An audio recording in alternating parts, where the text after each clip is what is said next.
Ever dreamed of a reef tank that looks clean upstairs but hides all the gear downstairs? We're setting up a 90-gallon display with full-blown fish room in the basement. From drilling tanks to plumbing through the floor, this one's gonna be epic.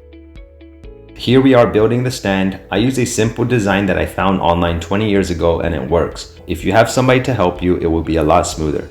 Here I am marking off the lines on my 2x4 and Raj is cutting the pieces. So there's only about a handful of pieces for each stand. I think there's about 6 different size pieces and we've made 2 different stands. One for the 90-gallon Aquarium tank and the other one for the basement sump, which is the 110-gallon that I mentioned before. Here we are using clamps. You don't need to use clamps, it just made it easier. Make sure you use pilot hose, because in the past I did it without pilot hose and I noticed that the wood would crack pretty easily without it if you just force the screws in. Now this is actually for the sump in the basement, which is a 110-gallon, and I'll show pictures of that as well. And here we are assembling the 90-gallon tank. We made it 42 inches tall on purpose, so it's good we don't have to bend down when we look at it. Here's a stand we made for the sump. We made a 15-inch overhang just so we could put our junk and even step on it if needed. Here's the bottom, and this is where the tank is going to be. The great thing is we didn't have to worry about sump and stuff under the stand. Everything's going to be in the basement, and we just used some plywood for now to cover the bottom. Here we are cleaning the used 90-gallon tank, putting it on the stand. Now here is the rock that we're using, Carib Sea Shapes. I used masking tape to mark off the overflow box and the inside of the tank. So don't forget to reference the height as well. In this case, it was about 24 inches high, and I wanted the peak on the right to be about 13 to 15 inches. And on the left, I aimed for something a bit lower, maybe 7 to 8 inches. Of course, once everything's in the tank, then I have to make adjustment. I wanted arches and a lot of hiding place for the fish. I'm using Marco cement and I'm mixing it into a paste. This stuff only takes about 15 minutes. And then it's hard, so make sure you only mix a small amount at a time. It's not cheap, and if you make too much, you'll end up rushing. Patience is key in aquascaping. I always say that I never want to look at a tank and think, I wish I'd changed something later, because once it's in, you can't go back. So it's better to mess around with it outside the tank while it's dry, get it exactly how you want it, and once you're happy with it, then start gluing it. Give yourself at least a week, if not more, to get the aquascape looking right. Sometimes you just need to sleep on it and then you come back the next day and realize you like it or you don't. But that's how it is for me. And sometimes I like something today and like I said, you wake up the next morning and you change it. I kept it pretty simple on this system. The larger the system, the more complicated it can be. But this tank isn't too big. I think the owner is going to keep it max 2 years, so I'm not too worried about it. Here you could see I use a piece of Marshall Island rock on the bottom. I like how it comes out towards the front of the glass and it has a lot of hiding places inside for smaller fish. We've put clownfish in there so far and they love this spot on the right. Here I am playing around with the rock work, seeing if I could make the overhang. Now is the time to do it. If I need to use super glue and sand, I can easily fix things. And then I can use Marco cement to make it really strong. I also had some Tonga rock from Real Reef that I didn't use in my previous build, but I'm sure we'll add it later on once the tank is up and running if needed. It's a great add-on aquascape rock, but it didn't make sense for me in this application, and I just wanted to get a feel how everything looked in the tank with what I had up until now. Alright, so I added the rockwork to the tank to get a better sense of the height and how it flows versus outside of the tank. I will say I'm very happy with the aesthetics of the aquascape, but I felt it needed another arch. Since I ran out of Carib Sea arch, I used my old Marshall Island dry rock that I had, and it fit perfectly towards the left rock structure, so I had it connected to the middle structure. Once this tank has water, I don't want the structure to move or topple over, so I used some Marco cement to do the final bonding in the tank. I've been aquascaping for many years, and it's not until recently that I was really happy with my work. This can be credited to a number of reasons, but I think technique has gotten much better over the years. In the past, it was just stacking live rock on top of each other so you would get a fruit stand look. Nobody really used dry rock, so you couldn't really get that creative when you had sponges and algae and wet rock. If I choose to do overhangs, I would have used thin super glue and sand to instantly bond the overhangs to the structure and then later use Marco cement to make the overhang rock solid. Since this is a smaller system with an 18-inch depth, I didn't think it warranted such an effect. Instead, I just wanted it to be open and look like a small slice of the reef was cut out of the ocean and planted into this glass box. Now we're going to start the plumbing section. Here I am using clear primer and cement to make the fitting for the return pump, which is a pond pump from Korea.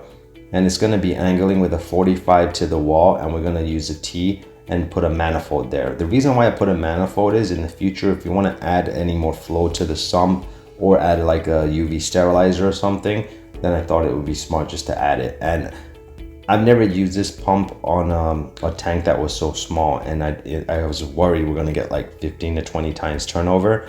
So that's why I wanted to keep a valve open into the sump to get more circulation. But now that it's set up, you know, I'm getting the right amount of flow in the tank. We're getting about 10 to 12 times turnover. Here is the manifold I was talking about.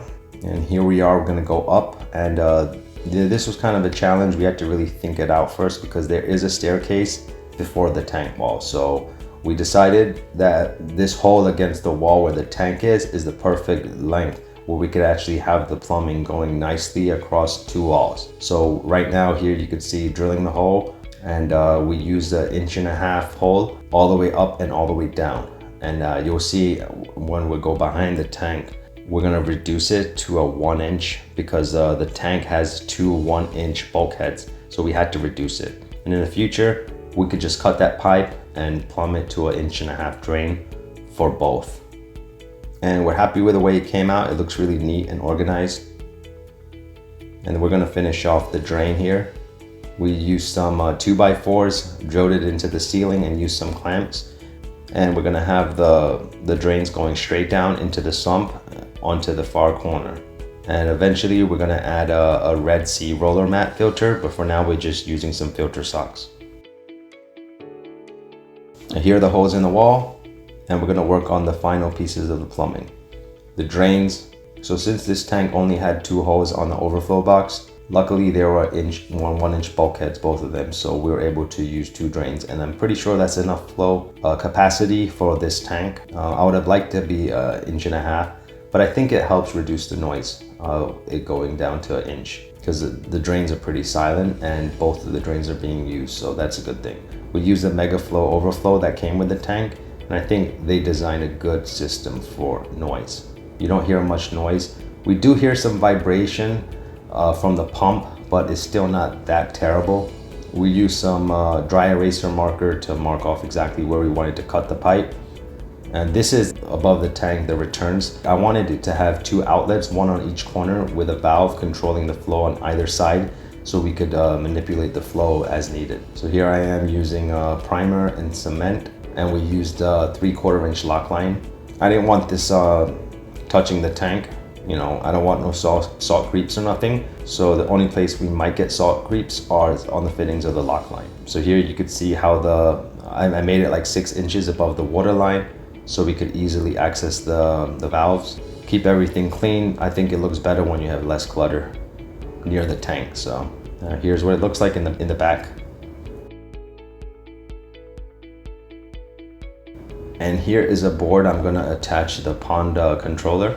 And on this tank, we use Hydros launch. I love that it has 4 outlets built in and 4 drive ports. My one only has 2 drive ports. I only have enough room for a doser and one more item that I'm using. Here's our protein skimmer. This was used with the tank. It's a Reef Octopus Space Saver. It works pretty well for the size of the system, which is about 150 gallons with a sump. Here's the ATO from Hydros and the pH controller. And here is the Red Sea roller mat that we have to figure out how to install. Here is the tank with the skimmer with some live rock, and this is clean, healthy live rock, no pest. And we added an ATO, and we have some flow going on that live rock that has a lot of microfauna and sponges growing on it. This is a 30-gallon ATO, and it's the Hydros launch in action. No 90-gallon tank is complete without its own mop sink. The good thing about this is we're not professional plumbers, but we sure as hell feel like it. Here we are using a Milwaukee copper cutter and a Milwaukee Pro Press. I had a plan to install the sink right by where all the drainage and stuff is, and the perfect part is we could just use a blowout line and have the sink gravity fed right to it. We didn't have to install a pump, which made it really good, because when you have a pump, you always tend to get rocks and debris stuck in there eventually, and then you got to tear apart the whole pump. Here we are using the Pro Press, and this is exactly the corner we're going to install the sink. Alright, so we had a discussion with the owner of the tank if he wanted to do sand or starboard. I mean, in his last tank, it was a 30-gallon. He started off with sand, and after he removed it, he decided he wanted to never have sand again. I told him it would be fine in this size aquarium because, you know, it's not like my size tank, which is 400 gallons, which would make it really hard to clean it, keep it clean. And it's definitely possible. You just have to make it a thing to make sure you get the right cleanup crew and fish that will turn over the sand bed.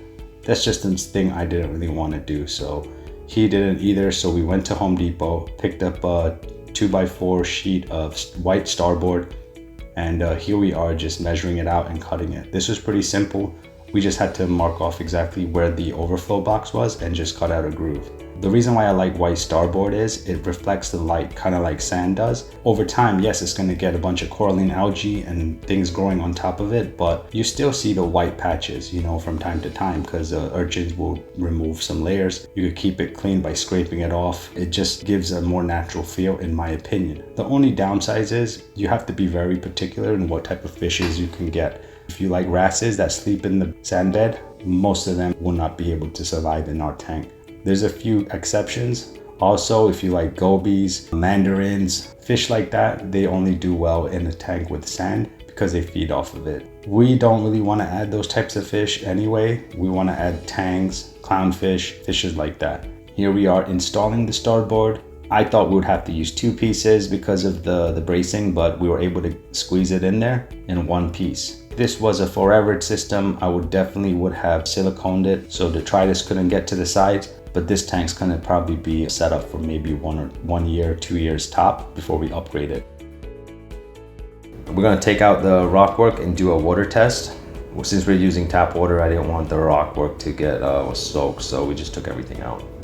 It took a good while to fill the tank up. I mean, I thought it would be filled in like 10-15 minutes, but it took a good half an hour. So here it is, first leak test. I was expecting a little bit more velocity from those outlets, but I think it's the right amount. Yep, here's the tank, no leaks. And here you see the tank, how it looks 6 weeks in, going through a bit of an ugly stage. We just added some turbo snails and urchin. We added a powdered blue tang and yellow tang. I actually told the owner of the aquarium to never get a powdered blue tang. You know, he was supposed to get Dory, a small one. He just told the guy, get me a blue tang and a yellow tang. Didn't even check if he got the right fish. And when he got home, he had a powdered blue tang. It's been in the tank for a few weeks and it's very healthy, so I'm glad. Here's a side shot. We have 2 MP40s. Everything looks happy and healthy. I think once we add corals to this tank, it's gonna look amazing. A month later, we added some corals. And I did add some live rock to the sump that was 15 years old. That should speed up the maturity process. But we got some easy to keep frags. Hammer coral, Fabia, Space Invader, and one zoanthid. That's a wrap on the 90-gallon reef setup. I do custom aquarium installations, everything from clean display to full-blown fish rooms, up to 1,500 gallons. I'm based in central New Jersey, but for the right projects and the right price, I'll travel. So if you're serious about building your dream tank, get in touch. Thanks for watching and don't forget to like and subscribe. Until next time, peace out.